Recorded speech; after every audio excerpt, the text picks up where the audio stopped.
Nous avons souhaité donner une place particulière à la fédération aux associations d'habitants parce qu'ils sont les partenaires du mouvement HLM depuis de nombreuses années et plus particulièrement présents dans nos conseils d'administration au niveau des entreprises sociales pour l'habitat.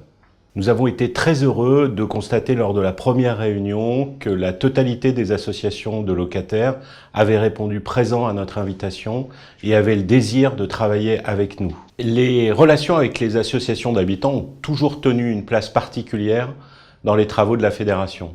Nous avons toujours souhaité associer les habitants et être en dialogue permanent avec eux en complément de ce qui se fait à l'USH. À la fédération, nous avons choisi de relancer cette commission avec les associations d'habitants, avec les locataires, parce que nous souhaitions leur montrer la place particulière qu'ils tiennent dans nos organismes et au sein de la fédération. Nous voulons avec eux avoir un dialogue constructif qui nous permettra demain d'aborder tous les thèmes de la concertation et leur donner la place importante qu'ils ont au sein des démarches de responsabilité sociétale et environnementale qui sont poussées et encouragées par la fédération. Donc là, la commission numérique de la Fédération des ESH a été créée en 2015, donc on est plutôt à la deuxième saison. Elle rassemble des directeurs d'organismes qui sont des conseillers fédéraux et puis des spécialistes des questions numériques dans nos ESH. Et ses objectifs, c'est d'abord de sensibiliser les ESH aux évolutions numériques, voir s'il peut y avoir des ruptures qui nous concernent, partager les expériences et adapter nos organismes aux évolutions numériques qui ne manqueront pas de nous impacter. Alors pour cette saison 2016-2017 de la Commission, on a essayé de traiter des cas concrets. La mobilité résidentielle, l'attribution des logements et le traitement, enfin l'adaptation des logements par exemple au vieillissement au cours de la première commission, pour avoir vraiment des exemples concrets en voyant ce qui se passait dans les organismes et en voyant des startups qui traitaient ces sujets. Au cours de la deuxième commission, nous avons traité effectivement les sujets d'optimisation de notre communication externe et les sujets de la gestion technique du patrimoine, là encore avec des startups et des exemples concrets. Enfin, lors de la dernière commission qui a lieu peu de temps, on a fait un point complet sur l'enjeu des données pour les ESH. Donc dans la commission numérique, on regarde ce qui se passe dans les ESH et puis on regarde également ce que font les startups. Et l'intérêt de voir des startups, c'est que souvent, c'est des lieux d'innovation assez puissants avec lesquels on peut travailler et avec lesquels, d'ailleurs, la Fédération a un partenariat via l'accélérateur de startups Impulse Labs pour que, effectivement, des petites entités qui travaillent sur des problématiques très précises apportent des solutions concrètes à nos entités et puissent, effectivement, être déployées ensuite.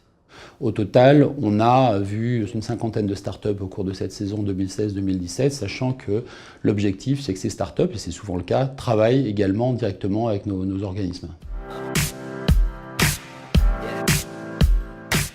Alors, le groupe de travail Coût de la construction travaille, comme son nom l'indique, sur le coût des opérations.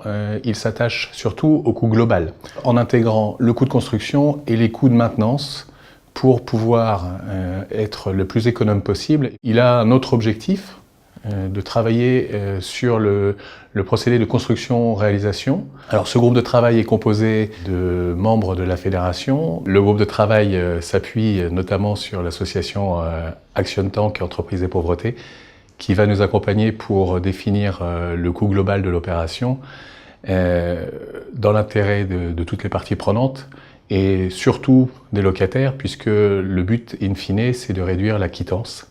Au final, ce groupe vise à établir un référentiel commun qui identifie des sources d'économie pour toutes les parties prenantes et surtout pour nos locataires. Les enjeux de la RSE sont extrêmement importants pour notre mouvement professionnel et pour les organismes individuellement.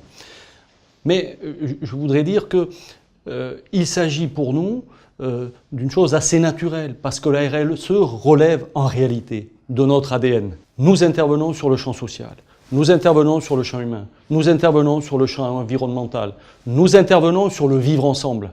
Tout ceci fait partie d'une approche RSE, encore faut-il la structurer, lui donner du corps, parce que trop souvent, nous sommes appréhendés et jugés sur un point majeur, qui sont des indicateurs financiers, trop souvent. En réalité, notre métier, c'est la performance globale, qui tient compte de tous les sujets d'intervention, et la RSE en est la caractérisation.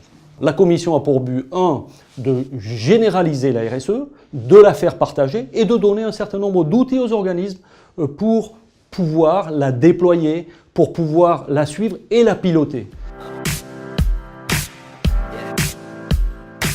Oui, la commission attribution qualité de service s'inscrit dans le cadre du projet ESH 2020. Elle fait suite aux travaux de la précédente commission. On y a intégré tous les éléments en lien avec la loi égalité-citoyenneté. Elle a donc regroupé un maximum d'organismes de SH. On a eu à peu près 11 participations.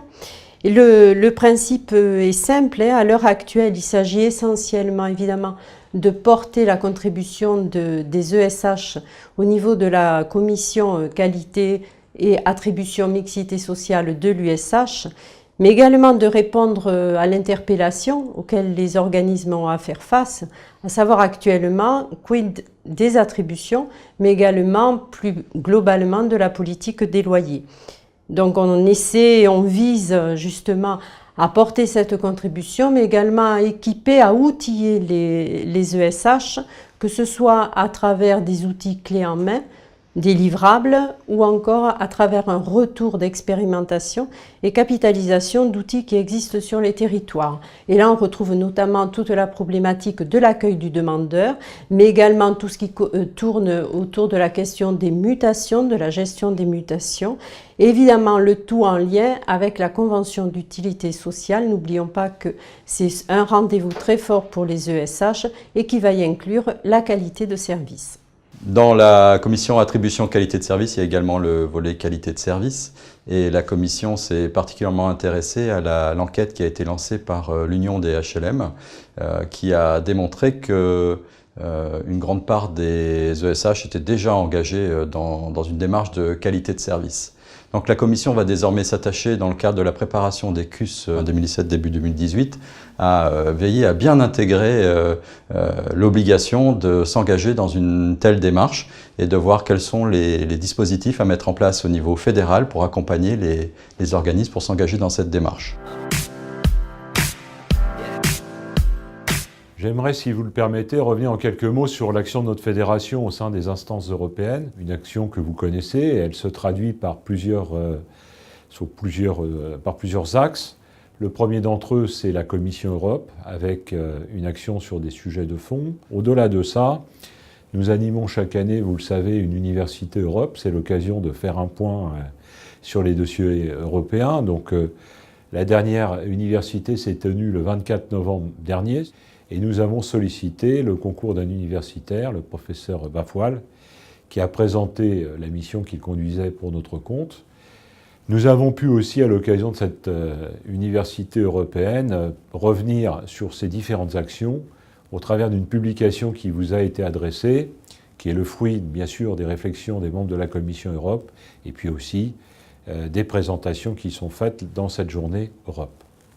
Aujourd'hui, on connaît un certain nombre d'incertitudes dans la construction de l'Europe. Au niveau européen, aujourd'hui, un certain nombre de dossiers continuent à fonctionner et à avancer, malgré tout.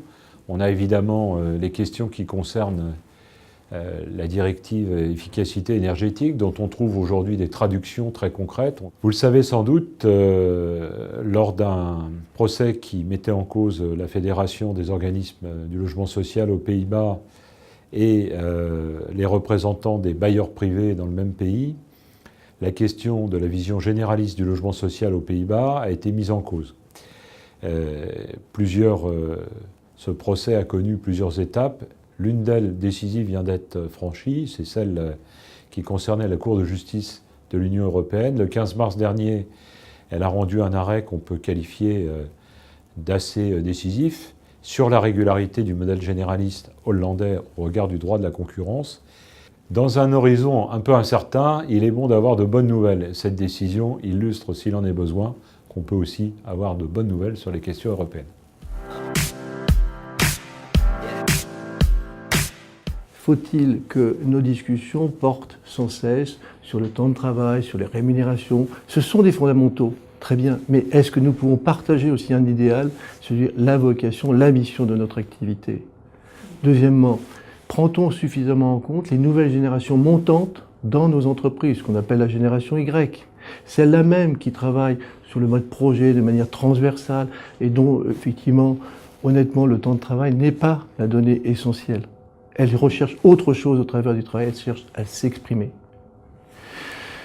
Troisièmement, les métiers évoluent. Les métiers, on sait, certaines statistiques nous expliquent que dans moins de 10 ans, 30 à 40% des métiers que l'on connaît aujourd'hui vont disparaître. Mais on le voit, puisque la Fédération est éminemment intéressée et pousse nos entreprises à faire leur transition numérique, que nous aurons là aussi des évolutions dans les relations sociales, des évolutions dans nos métiers, des évolutions dans nos professions qui vont être essentielles, puissantes, et il faut les accompagner. Le deuxième point sur lequel nous avons attaché beaucoup d'importance, c'est effectivement l'Observatoire des métiers. Je n'y reviens pas.